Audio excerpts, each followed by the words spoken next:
Vamos falar de ansiedade. É uma palavra que toda a gente já ouviu falar. Muita gente associa ansiedade a nervoso, ataques de ansiedade, medos, a descontrole. Não é? As pessoas que já tiveram ataques de ansiedade sabem emocionalmente e fisicamente o que é. Já sentiram. Não é? As pessoas que nunca tiveram ataques de ansiedade poderão, neste momento, neste contexto de crise, começar a sentir alguns sintomas da ansiedade. Por isso, hoje vamos desconstruir a ansiedade. Mesmo aquelas pessoas que já tiveram ataques de pânico, mas que não procuraram ajuda, tiveram o ataque de ansiedade, mas não sabem o que é, não é? Sentiram-no, experienciaram-no, não é? Não foi uma situação boa, falaram com alguém, não é? E disseram, um ataque de ansiedade, pronto. E a pessoa rotulou, tive um ataque de ansiedade. Não é? Vamos agora então desconstruir para ver, porque se nós soubermos as diferenças do que é ansiedades, medos, nervosismo, nós conseguimos depois aqui conseguir controlar melhor. Porque o que se quer é que haja um maior controle de nós para que esta perturbação não nos faça refém. Não é? Porque isto depois, a ansiedade tem esta, como envolve o medo, tem esta capacidade. Nós ainda não tivemos o ataque e já temos medo. Não é? Por isso vamos começar por aí. Por isso, medo. Quando nós temos medo de alguma coisa, é uma resposta instintiva, é inconsciente. Não é? Por isso, nós experienciamos algo, vemos, por exemplo, vemos um urso, sentimos medo e o nosso cérebro automaticamente autodefende-se, não é? A primeira ideia que nós temos é fugir, não é? Afastar-nos do urso. Não é? Isto é uma resposta de medo, é instintiva. Não é? Nós graficamente vimos algo, o nosso corpo respondeu logo, não é? Isto é automático, não é? E fugimos. Não é? Claro, depois existem aquelas pessoas que não fogem, ficam quietas. Não é? Que num ataque de urso é a melhor situação. Mas é difícil de fazer, porque o corpo está instintivamente a fazer-nos fugir. Não é? Para nós ficarmos quietos, nós temos que ter o tal controle sobre o nosso corpo e pensamento para nós, ali em segundos, fazermos este raciocínio. Urso, se uma coisa estiver parada, ele não ataca nem persegue. Não é? Mas esse raciocínio nós não o fazemos. Porquê? Estamos com medo. E o medo impede-nos muitas vezes de nós pensarmos. Não é? Aqui, em sentido oposto, muitos atos de coragem, que nós muitas vezes vemos nas televisões, ou pessoas fazerem coisas corajosas, é a ausência de medo. Aquelas pessoas naquele momento não tiveram medo, por isso conseguiram fazer aquele ato corajoso. O medo tem esta parte de nos ficamos presos a ele. Não é? Isto é o exemplo do medo. A ansiedade o que é? Porque a ansiedade não é medo. Não é? A ansiedade é esta pessoa que experienciou ali naquela floresta o urso, teve medo e fugiu, não é? Foi contar a experiência a outras pessoas. Não é? Uma dessas outras pessoas um dia vai passar ali naquela floresta e na mesma curva não vê o urso. Não é? Mas já soube, através de outra pessoa, que aconteceu ali aquilo. Por isso, fica com a ansiedade, por isso a ansiedade é antecipar medos, não é? De que o urso apareça ali. As reações a ter são muito parecidas com o medo, não é? Porque não está lá o urso, graficamente nós não o estamos a ver, mas já sabemos que aquela experiência má se passou ali, então o nosso instinto é sair. Aqui nós já não pensamos em ficar, não é? Podemos ficar, não está lá nenhum urso, não é? Mas estamos a emparelhar o nosso medo com a associação que já nos fizeram daquela situação. Por isso, a ansiedade é isto. É nós anteciparmos coisas que ainda não aconteceram, mas que provavelmente podem acontecer, já aconteceram outras pessoas. Há o risco de acontecer. Neste momento, neste contexto do vírus, nós estamos isolados dentro de casa, com a probabilidade de sermos contagiados. Por isso, há aqui um risco. Não é? E havendo o contágio, e se não formos logo tratados, podemos morrer. Existe o risco da morte. Não é? Por isso são aqui dois gatilhos que estão associados. Não é? A probabilidade e a morte. Não é? Ora, claro que nós antecipamos essas situações e ficamos com medo e ansiosos. Não é? O medo e a ansiedade andam sempre par a par, mas uma coisa é que despoleta a outra. Não é? Uma pessoa que não tem medo de nada não tem ataques de ansiedade. Não é? A ansiedade é uma antecipação de. E nós, na nossa vida, temos muitas situações. Olha, uma simples situação, por exemplo, de nós recebermos uma conta da EDP ou da água ou da luz ou do gás maior do que o normal e o nosso orçamento não a contempla, isso já é uma situação para nos deixar ansiosa. Porque nós sabemos que no dia tal temos que pagar a conta e não temos dinheiro. Por isso, estamos a antecipar esse medo daquele dia não termos o dinheiro. Daqui até lá, podemos ter o dinheiro ou não. Vamos ter que o ter, porque temos que o pagar, não é? Mas isto é um pequeno exemplo de, no nosso dia-a-dia, não é? Nós temos estas situações de ansiedade. Por exemplo, os adolescentes sentem muito esta sintomatologia nas relações. É relacional. Porquê? Porque têm expectativas em relação aos meninos às meninas e as meninas aos meninos, não é? Idealizam algo e depois vão para um encontro, não é? E eles já vão ansiosos, porque estão a antecipar uma negação, não é? Porque eles funcionam sempre pela negativa, não é? Eu vou ser rejeitado. Estão a antecipar essa situação. Ela não aconteceu, não é? Mas para eles é provável que aconteça porque por muitos já aconteceu várias vezes, por outros já ouviram outros falar que acontece sempre. É esta ansiedade que nos deixa depois aqui presos, não é? Por isso, isto é a ansiedade. Um ataque de ansiedade. Não é? As pessoas que já o tiveram, a primeira vez não sabiam o que era. Não é? Foi uma experiência. Não é? Depois, as pessoas nem precisam ter um segundo ataque de ansiedade, porque já ficam com ansiedade de ter um ataque de ansiedade. Ora, aí está. Estão a antecipar algo que sabem que poderá acontecer, porque já aconteceu uma vez. Não é? E logo ficam com medo.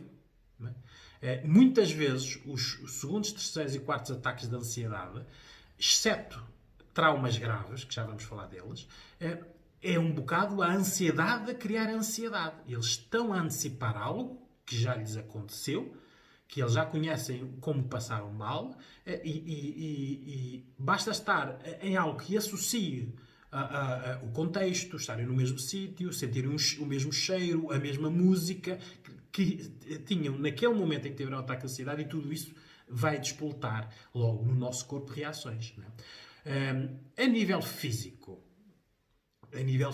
o que é que acontece? Como envolve medo, o nosso coração dispara, não é?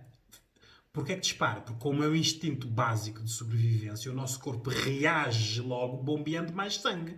O coração bate mais forte para nós.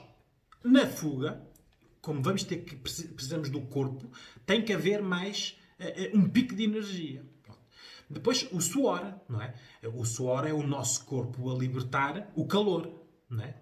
Se aumenta o coração, o bombeio, ficamos mais quentes, a pele esvazia o nosso calor, para nós a temperatura não subir e nós temos, por exemplo, um ataque febril, não é? Ou uma convulsão. E depois, a falta de ar, não é? Como o coração bate mais rápido, não é? Nós temos a tendência para arfar mais, não é?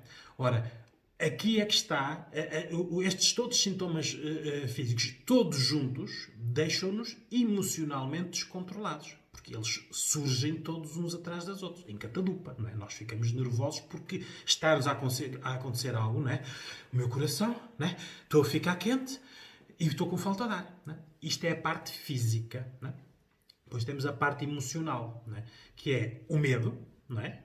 Medo e fuga, a defesa, que é inconsciente, isto é instintivo, não é? Depois temos a excitação, não é? O nosso corpo fica num pico de energia, não é? Que nós até podíamos, antes do ataque, não estarmos energéticos, até podíamos estar moles, não é? Mas sentimos logo aquele pico, não é? Ficamos desorganizados, não é? Porque no meio de todos estes sintomas nós não conseguimos pensar, não é? Ora, nós desorganizamos, ficamos com falta de controle. Nós, quando estamos desorganizados, não conseguimos organizar e esquematizar o que temos que fazer. Por isso, tudo isso junto, em segundos, não é? A pessoa sente que vai morrer, não é?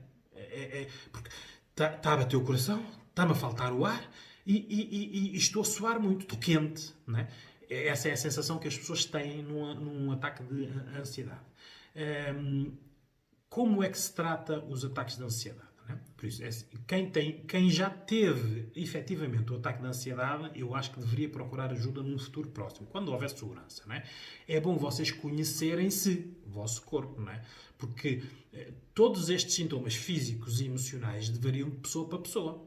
Um exemplo, por exemplo, é os sintomas físicos, coração a bater, ficar quente e com uma respiração mais acelerada, é diferente num corpo com 60 ou 70 quilos ou num corpo com 90 ou 100 quilos. Não é? Porque o peso está aqui a ser uma variável diferente de um para o outro. Não é?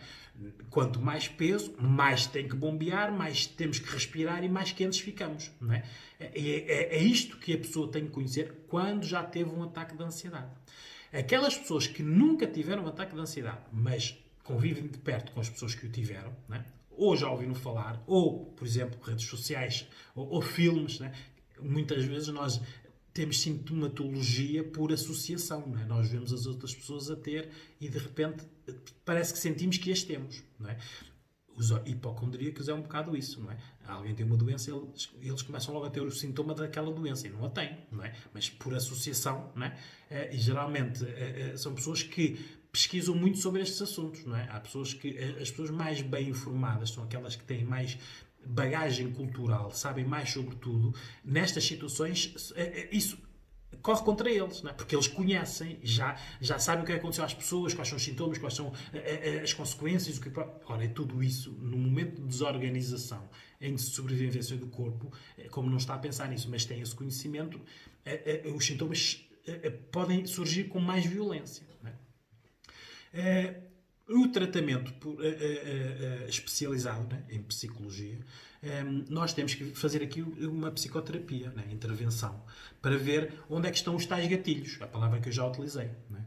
Gatilho é algo que...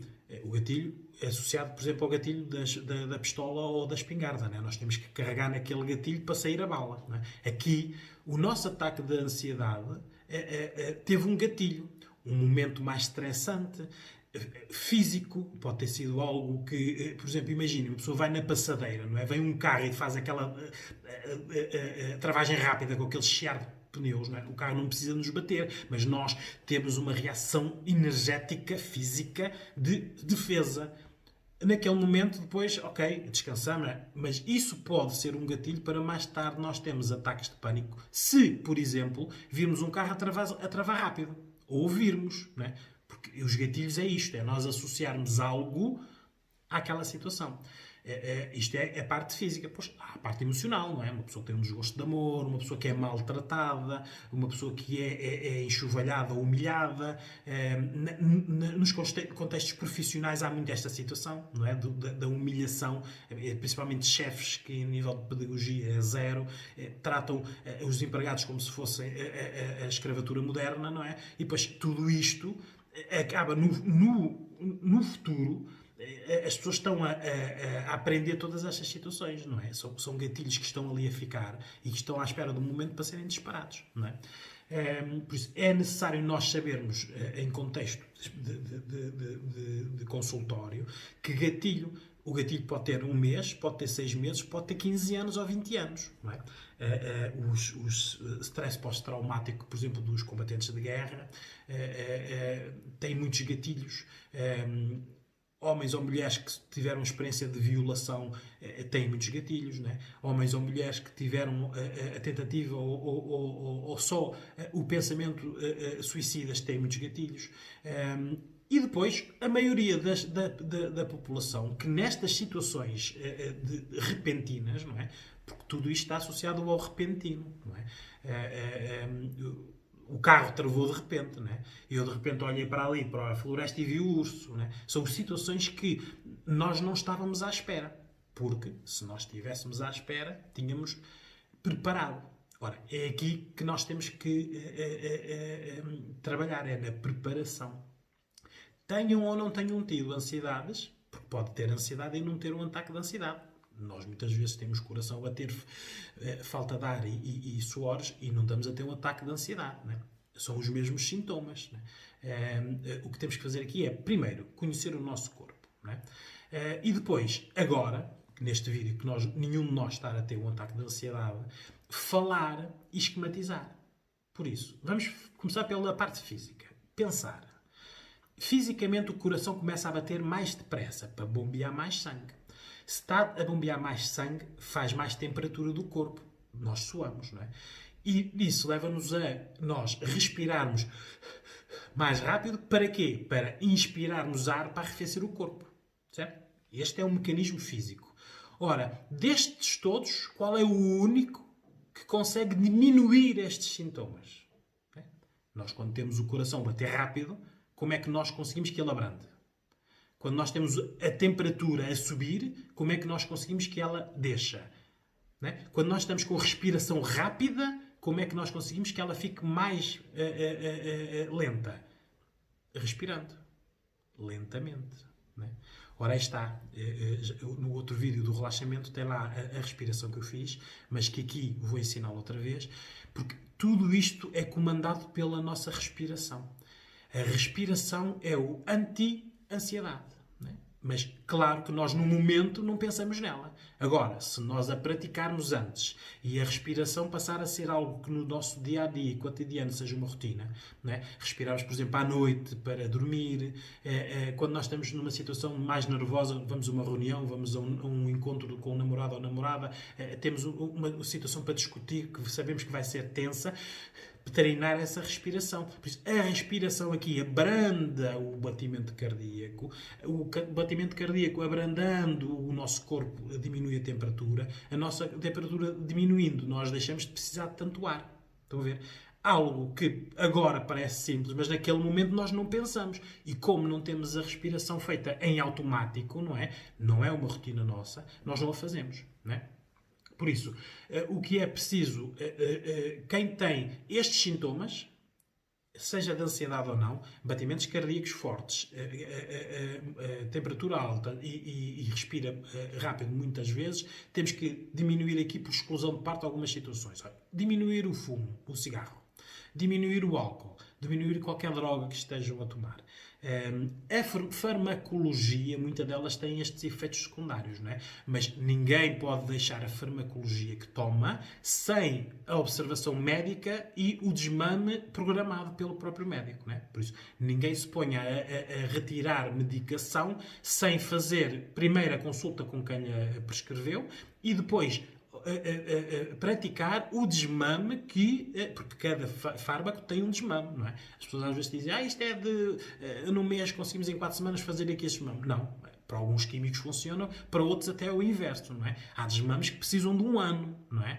É preciso, nós também temos atenção, a partir do momento em que decidimos, permitimos um químico dentro do nosso corpo, temos depois que o gerir bem, porque aquele químico está ali com um objetivo, mas tem muitos efeitos secundários, não é? Por isso, aqui, diminuir os cigarros, o álcool e drogas que tomem, duras ou leves, porque isto são tudo situações que nos provocam aqueles sintomas. Coração mais acelerado, temperatura mais alta e respiração.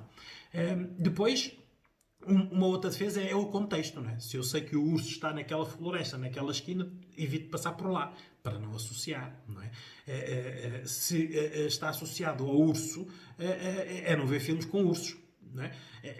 Retirar-nos do contexto onde nós sabemos que é provável acontecer o tal gatilho. Não é? E depois a tal respiração, não é? Que agora eu vou aqui praticá-la mais uma vez, mas também existe no vídeo do relaxamento. A respiração, a maior parte de nós não respira com os pulmões todos. Não é? O pulmão tem uma base e a parte de cima e nós respiramos geralmente com a parte de cima. Não é? Quem faz yoga e pilates já aprendeu, com prática, a encher ar no pulmão, na parte de baixo. Né? Essa é a melhor respiração. É aquela que nos deixa mais relaxados. Por isso, o que queremos neste momento, como nós não temos tempo para praticar, é fazer isto por sobrecarga. Né? Por isso, o que é necessário eu antes de exemplificar, vou explicar, inspirar pelo nariz, sempre pelo nariz, né? É os orifícios mais pequenos que nós temos para a entrada de ar, não é? Para entrar X ar por aqui, temos que inspirar mais ar do que ar por aqui, não é? Porque a boca é um orifício maior. Por isso, inspirar sempre pelo nariz, não é? Porque o que nós queremos é que entre muito ar. Por isso, subcarregar até o máximo possível. Claro, cada um tem a nossa capacidade de volume, mas com o tempo e com a prática vocês vão sentir que cada vez mais conseguem meter ar, não é? Por isso, inspirar até não poderem mais e depois aguentar. Balão. Está vedado, não sai ar nenhum. E depois, expirar pela boca, muito devagarinho, como se fosse o último ar que existisse. Imagina que vocês estão na Lua, não há ar. Aquele é o último ar que vocês têm. Por isso, é o mais devagarinho possível para o tirar.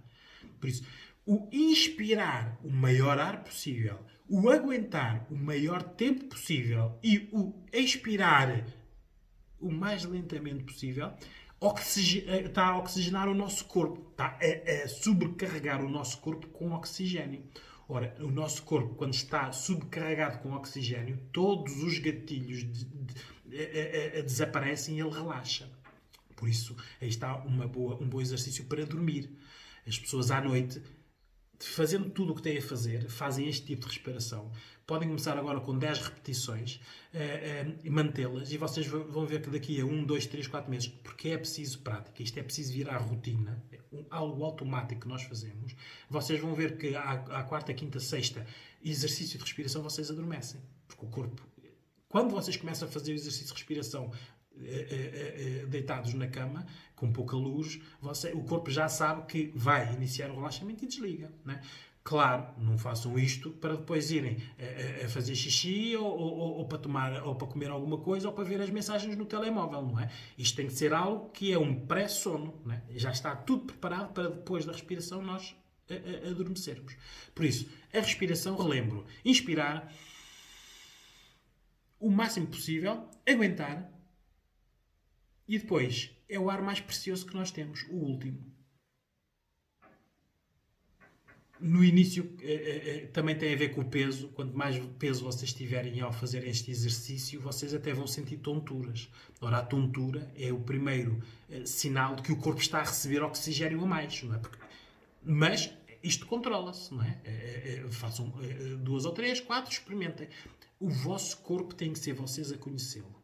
E vocês conhecendo o vosso corpo têm controle. Tendo controle, preveem estas situações. E isto trata-se na prevenção. A pessoa estando a ter, neste momento, um ataque de pânico, neste caso, tendo coração a bater, a suor, o que deve fazer é esta respiração, né? Que, naquele momento, é muito desorganizativo para nós, porque nós nem conseguimos pensar em respirar. Aliás, o nosso cérebro está a dar-nos indicações que nós estamos a ficar com falta de ar. Por isso, o que é inicial nestes momentos é haver as pessoas afastarem-se, darem espaço, ficar só lá uma pessoa e ser a voz dessa pessoa a comandar o controle da pessoa. Está a ouvir a minha voz, ouve a minha voz, ouve o que eu me estou a dizer, vamos concentrar na respiração, tu estás a respirar, vamos respirar mais lento, inspira, é a voz que está a comandar aqui. A respiração. Isto é algo que se previne, não é? Por isso, para não perdermos o controle, nós temos que nos conhecer a nós. É isso que nós temos que fazer para ficarmos menos ansiosos. Obrigado.